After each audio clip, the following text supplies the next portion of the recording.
Match and Move is one of Canva's most powerful features, and I'll show you exactly how to use it in this video.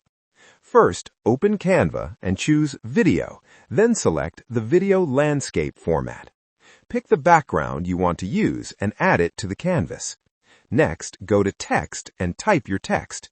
Change the font to Anton, set the color to white, increase the size, and place it at the bottom aligned with the image.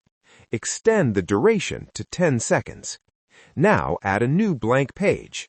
Go to Elements, open Shapes, scroll to Banners, and select one.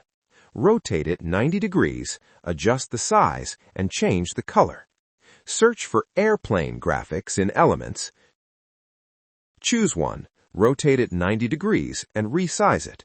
Match the banner shape with the airplane.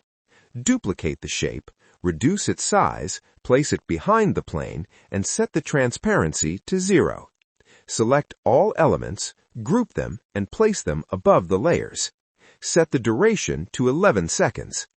Adjust the text to 11 seconds and keep the image at 10 seconds. Increase the airplane size and position it. Duplicate the image, text, and airplane layers.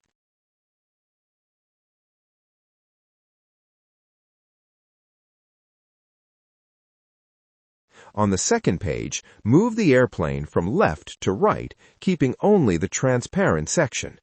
Move the text to the top. Add the Match and Move transition and set it to 5 seconds. Preview the animation, then download it as a video.